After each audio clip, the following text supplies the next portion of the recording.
Explosive devices seized by North Customs sector during an operation codenamed Halcomi Zone 3. North Governor reassures security within the region and its frontiers has been beefed up to control criminal activities. President Paul Biya's largesse to victims of the Douala floods has been extended to bike riders. They received basic commodities through Vuri Senior Divisional Officer Benjamin Mbutu.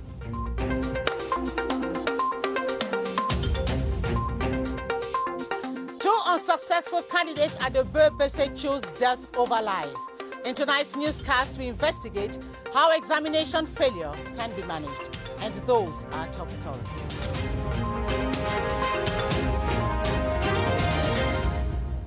Thanks for joining us on this edition of the 7:30 News. I'm Gladys Tata on Anchor.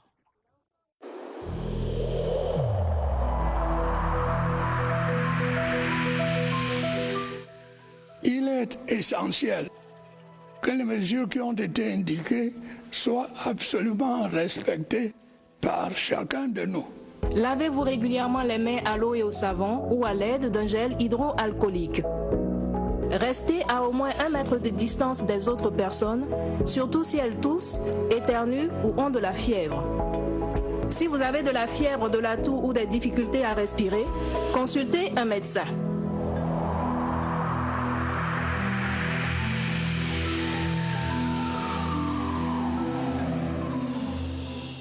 Explosive devices from a neighboring country have been seized by the North Customs sector during an operation of the Special Unit for the Fight Against Illicit Trade, Halcomi Zone 3. The governor of the North Region, Jean Abate Idi, who visited the Halcomi command post, revealed that security within the region and its frontiers will be reinforced in order to control criminal activities. Tony Nanyongo reports from CRTV, Garwa. The about 200 explosive devices were seized during a routine control by the Special Customs Unit for the fight against illicit trade in the 3 northern regions known as Halcomi. This seizure was done in the bush of Pakete. Pakete is a town beside Garwa. We control everything that enters the country. So this vehicle, this tallet, was coming and then we stopped it. It refused to stop. So our boys used a special technique that we have to stop vehicles.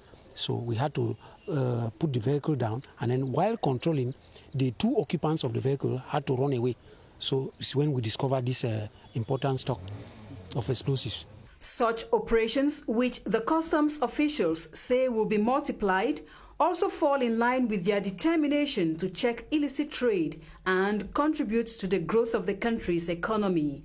Visiting the command post of Halcomi, North Regional Governor Jean Abate Edi, who was accompanied by top defense and security officials of the region, congratulated the collaboration and synergy among different forces in the fight against criminal activities.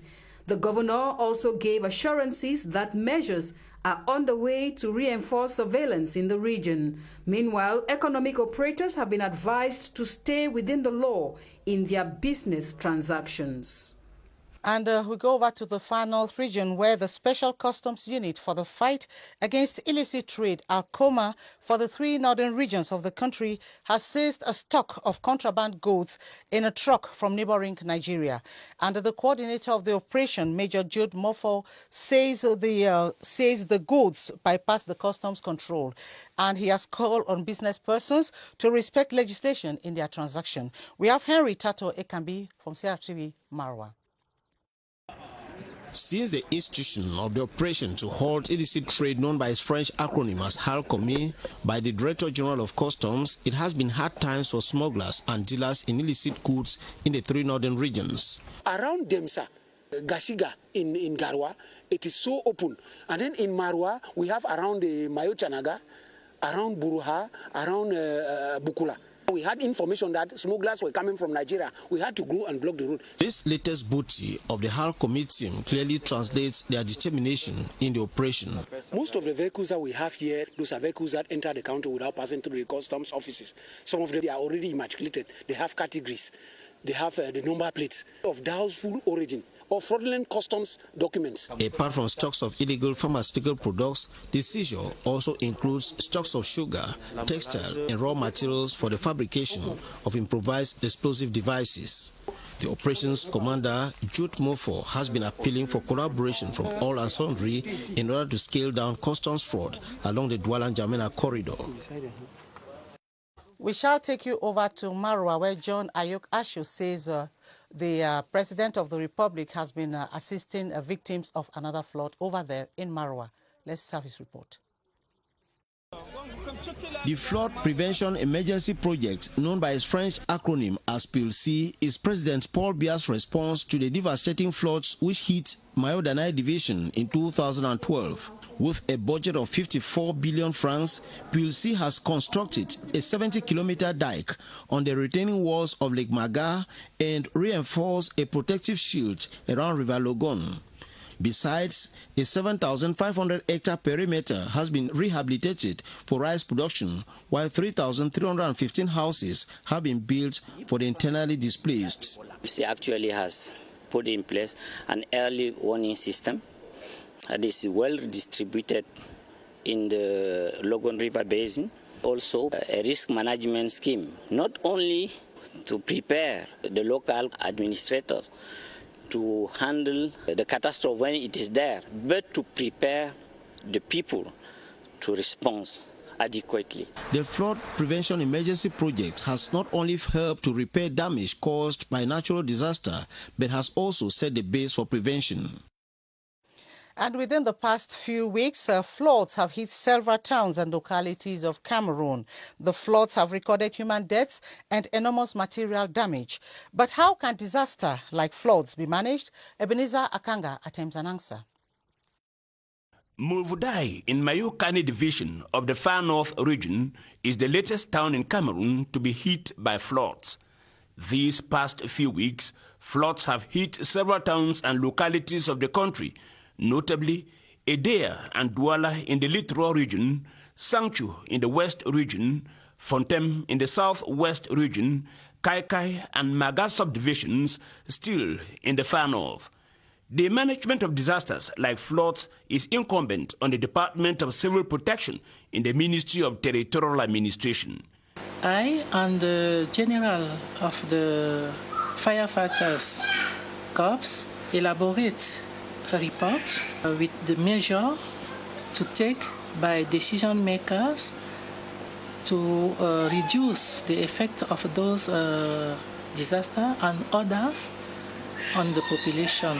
Since the latest wave of floods that have been hitting the country, the Department of Civil Protection has been active coordinating assistance to the victims. Beyond the relief that is provided to victims, strict measures must be taken in towns and cities of the country to tackle the problem of floods. For example, sending away all those occupying risk zones. If not, the disaster will keep occurring and wreaking havoc. And commercial bike riders who were victims of the floods of August 21 in the Littoral region have received the head of state's assistance with material from the Vuri Senior Divisional Officer Benjamin Butu, who has called on them to avoid setting on risk zones. The items comprising mattresses, buckets and some cooking items are expected to rekindle hope in the bike riders after the incident. Dixon Ashu from Douala tells us more. The over 80 bike riders shortlisted for the assistance package are among those highly hit by the recent floods in Douala. Most of them live in flood-prone areas around the economic capital and consequently have incurred heavy material loss during the incident. The assistance items from the head of state should be consolatory. You know, when you are in need, every help is welcomed. That is why we say thank you to the head of state.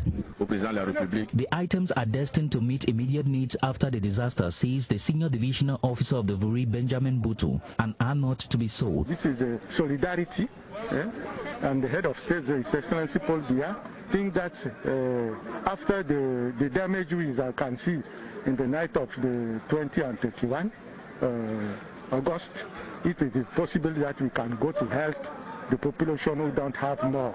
The bike riders have also been warned to stay clear of disaster risk areas, for no amount of assistance from the head of state or any philanthropist will give back life if the worst ever happens to them in the future. Two unsuccessful candidates at the BrigadeAntiSardinard examination committed suicide last week in Douala. 15-year-old Chinda Kamta Fabrice Gabriel and Nanga Brenda Michelle did not accept the failure. Their parents are still in shock after the unexplained act. Their actions have revived the problem of how to deal with examination frustrations at a time when official exam results are gradually being published. Moni Emma reports. Gabriel Fabrice Chinda Kamta and Nanga Brenda Michelle, now in the past. The BrigadeAntiSardinard examination slipped through their fingers. Little Gabriel, who could not accept the failure, swallowed a poisonous substance that led to his death. It was in the same unhappy state that Brenda Michelle committed suicide. The educational community is mourning.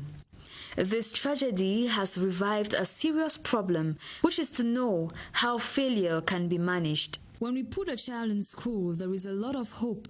We see him among the bigwigs of the country.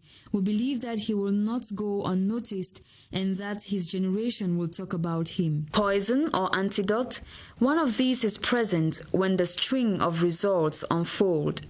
Reason why the support of parents and guardians is primordial for the successful decision-making in children. First, parents need to calm down and make him understand that it can happen to anyone. Secondly, comfort the child and tell him nothing is gotten without hard work, and failing an exam does not make him a failure. And lastly, reorganize yourselves. Sad, this is, however, the school of life. The school of life, indeed. Most poultry farmers in the West region regrouped in cooperatives who received government subventions through the Livestock Development Project, PRODEL, to boost production have efficiently used the funds.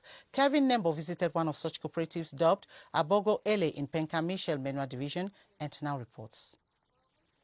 In 2017, Cameroon was hardly hit by a bird flu outbreak. The government then set up the Livestock Development Project, PRODEL, to provide funding for farmer-producer organizations, especially those involved in poultry farming. The Aboga Ele Cooperative in Penka Michel in the Menua Division received a sum of 800 million CFA francs, with 60% of the money from PRODEL, 30% from its members, and 10% as loan obtained from one credit union. With this money in hand, they were able to rebuild 2 poultry sheds on a 758 meter square surface area for 5,000 layer beds. And going by the Cooperative Management Committee President Gabriel Abo, the government did quite well to support them because today they have put together the broken pieces and can now employ up to 4 permanent workers, thus contributing to curbing youth unemployment.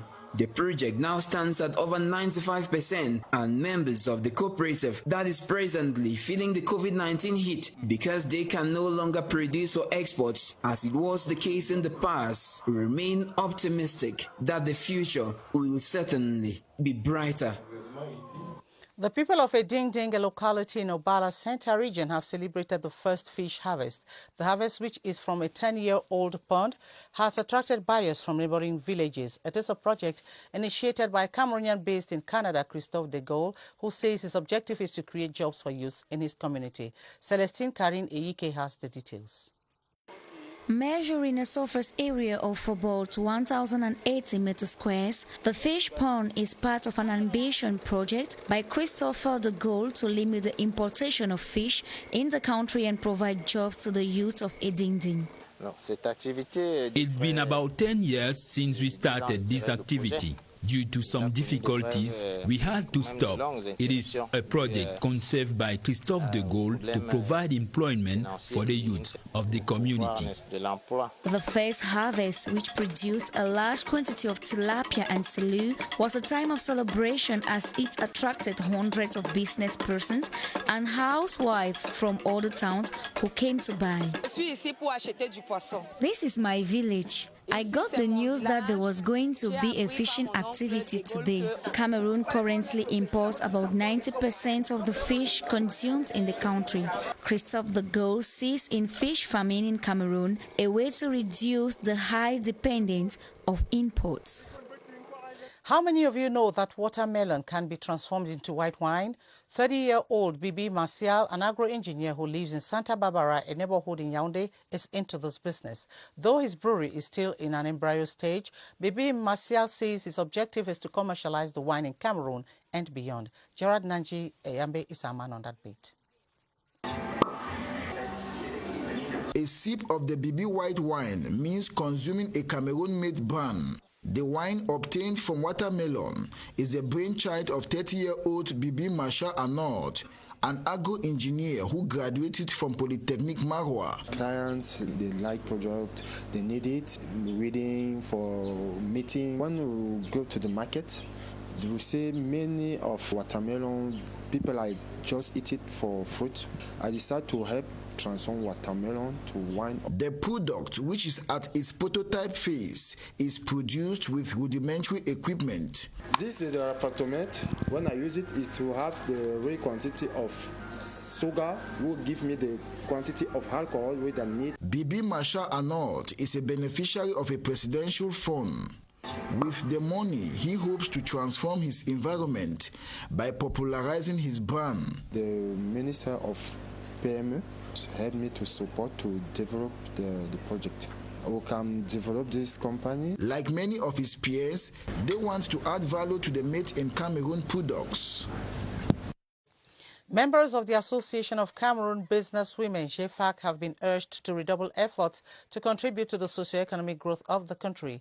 The national president, Senator Ntube Agnes Njeok, made the appeal while presiding over the General Assembly of the group this weekend in Yaoundé. Quinta Rita Edan has more.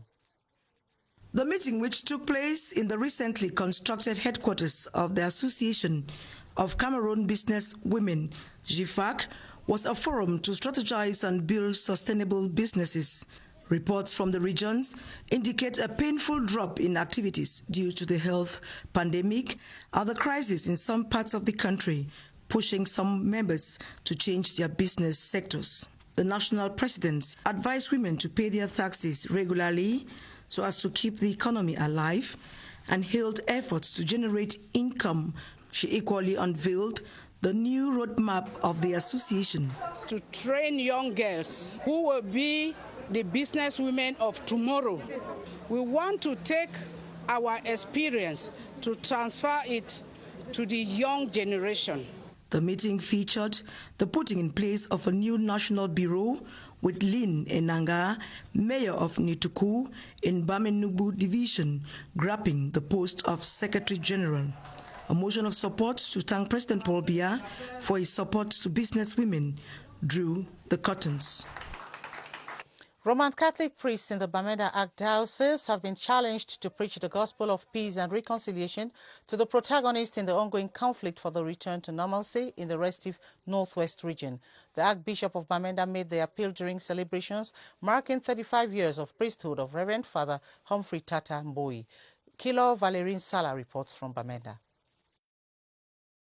Metropolitan Cathedral in Bamenda, a unique mass to celebrate the career of a rare priest of the Bamenda Archdiocese to have been ordained by Pope John Paul II on force. The man who is honored during this event was born over 60 years ago in Jakiribui division. I have been from parish priest through to schools. I've spent 19 years in various institutions of the Catholic Church. The hierarchy of the Bamenda Archdiocese uses the occasion to urge all priests in the diocese to emulate the example of Reverend Father Tatambui, reputed for uncompromising preaching of the gospel. The priest is an alter Christus, which means he is another Christ. And who is Jesus Christ? The anointed one of God, the Prince of Peace. Reverend Father Tatambui has described the publication of over 20 books, mainly in the areas of African religion, sociology and anthropology as one of his greatest achievements in priesthood.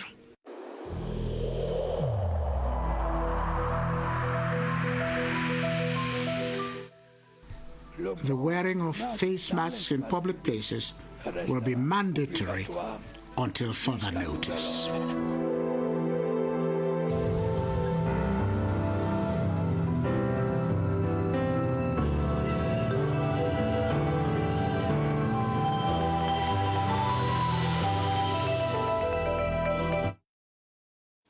Our tour of the different regions this Sunday takes us to the northwest to get the COVID-19 situation coupled with the socio-political crisis.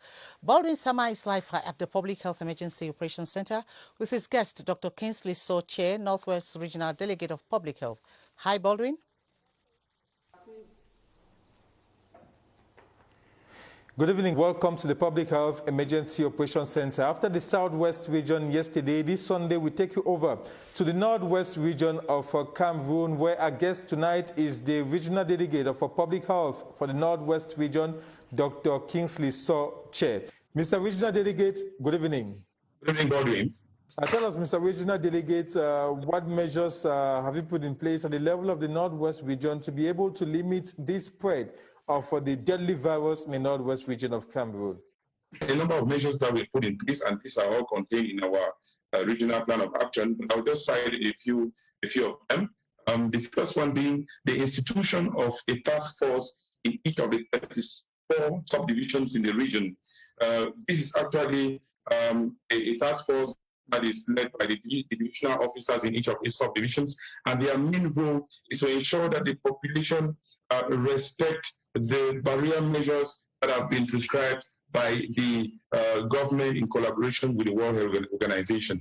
That's why when you come to the Northwest region, you can quickly notice that the population is more and more developing the reflex of putting on the face masks. So this commission is tasked with ensuring that.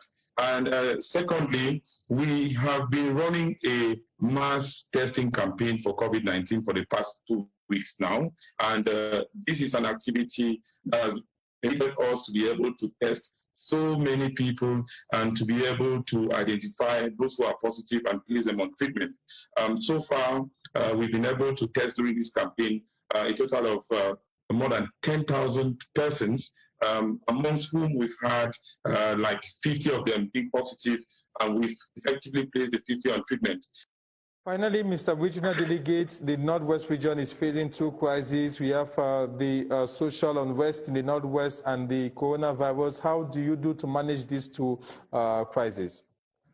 Yes, you are correct. Unfortunately, our region has been a victim of a socio-political crisis for the past 4 years now. And as we all know, this crisis has had a lot of negative effects on the health system. And just to cite a few, from time to time, we have frequent road blockages. We have ghost towns. We've even had health personnel who have been abducted. Some have even been killed. We've lost a total of 4 personnel since 2016. And some of our health facilities have been destroyed and even some burned down. As we speak, we have 30 health structures that have been closed down on a total of 380. And just like you mentioned, since the 20th of April 2020, we were affected also by the COVID-19 pandemic. So now bringing us to a total of 2 crises that we have to manage. Thank you so much, Dr. Kingsley So Chair. You are the Regional Delegate for Public Health. With the Northwest region, we have put an end to the first phase of our tour of the different regions of Cameroon. Next weekend, we shall begin with the second phase of the tour of the different regions to get a pulse of the spread of the coronavirus in Cameroon. Thank you very much, Baldwin Sama. And on to this obituary, the remains of former Littoral Province Governor Samuel Peforan Kaifon has been laid to rest in his native Fumban in the West region. West Governor Awafonka Augustine represented the Minister of Territorial Administration at the funeral. Chanceline Nanze of CRTV West tells us more. A journey of no return he has begun. The former governor of the Littoral Province, Samuel Peforan Kaifon, has been laid to rest by his friends, family, and well-wishers. If only they had the power to hold death, they would have loved to once more listen to the man they all qualify as an epitome of wisdom, humility, and a role model to today's administrators. Before his demise on the 2nd of August, Samuel Peforan Kaifon was a notable at the Bamoun Palace and honorary elder in the Evangelical Church of Cameroon. He served as SDO for the Sanaga Maritime, then as governor of the Littoral Province from 1982 to 1996. He authored 4 books on territorial administration, West Governor Awafonko Augustine represented the Minister of Territorial Administration Paul Atanganji, while the Sultan of Bamun, His Royal Highness Ibrahim Bombonjoya, was represented by his deputy, Dr. Ngupayu Inusa. Nji Kaifon Pefura Samuel leaves behind 5 children to mourn him. Louis Constantin Esakuna has been enthroned and installed as third-class chief of Longzok in SAS subdivision of the Center region, with a call to fight against drug abuse in the locality. The 47-year-old chief of protocol of the Minister of State, Minister of Higher Education, says his main target is to unite the population and construct befitting palace in his locality. Emanuela Vemio witnessed the crowd pulling event and now reports. Inhabitants of Longzok summoned to be witnesses to history, the making of he that will henceforth govern them as third-class chief. His Majesty Louis Constantin Esakuna is led into the shrine for the enthronement ritual, then emerges with his attributes, but before he is presented to his people, the 47-year-old honors the memory of his dad, who now rests with the ancestors, then is received in jubilation. Now an auxiliary of the administration, the Dio Fossa has unveiled his roadmap, fight against drug abuse, and more. To the Chief of Protocol for the Minister of State, Minister of Higher Education, it is time for reconciliation. Let's put aside hatred and embrace peace and development. The elite and population of Longzok then look forward to the modern chief's palace, whose foundation stone has been laid. And on our Slaughter Artist of the Week, we profile Ivorian singer sensation Josie. The artist, nicknamed Women's Advocate due to her genre of music, came into the spotlight in 2015 with her single Diplôme. Trained in public administration, Josie chose her passion and today dreams of becoming a reference around the globe. Emanuela Vemio spoke to Josie on a short visit to Cameroon and now pens her profile. From an ordinary Ivorian girl in 2013 to a music sensation in 2020, José has carved a niche for herself. And between her competencies in public administration and her passion, the music sensation has settled for the Diploma of Celebrity in 2015.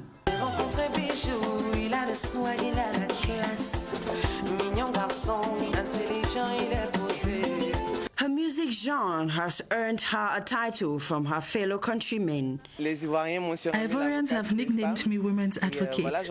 With over 5 albums and lots of collaborations, José Priscille continues to make steady steps in music, winning hearts, yet aiming high. Win lots of awards for my country and be cited among reference musicians internationally. And the journey seems long.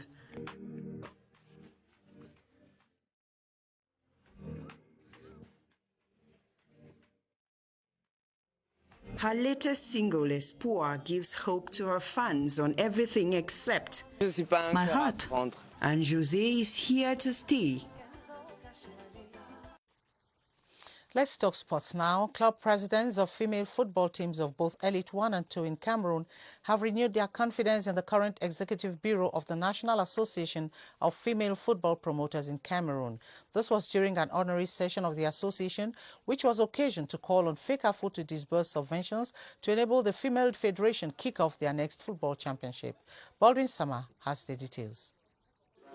They had a common goal, meeting in their ordinary session as the different club presidents of female football teams in Cameroon laid emphasis on club subvention from the Cameroon Football Federation and the FIFA financial support against COVID-19 as key for the championship to resume. We should really look for the way forward to see how we can develop feminine football, and I'm pleading with the powers that be that they could help us, give us subvention to see how we can manage the feminine football teams. Like the subventions that have been giving, there's the COVID money that was given, we have not done about it. There's power of subvention that was supposed to be paid last year that it has not been paid. We don't know why. In order to achieve these objectives, the different club presidents simply renewed their confidence in the present Executive Bureau of the National Association of Female Club Presidents in Cameroon while electing others to fill the vacancies. And that's how we saw the 7:30 news tonight. Thanks for watching. Join Atabadine Umar at 8:30 for the news in French. Until then, it's bye from all of us on the 7:30 crew. Good night.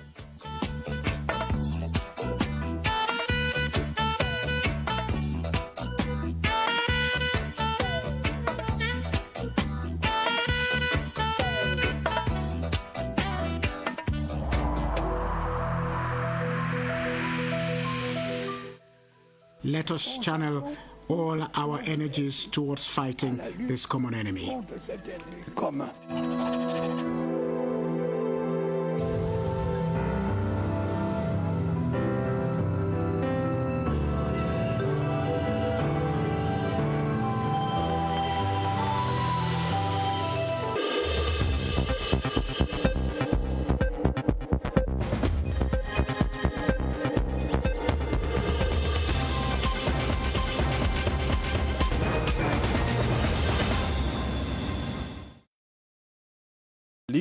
Étend ses bras à la frontière entre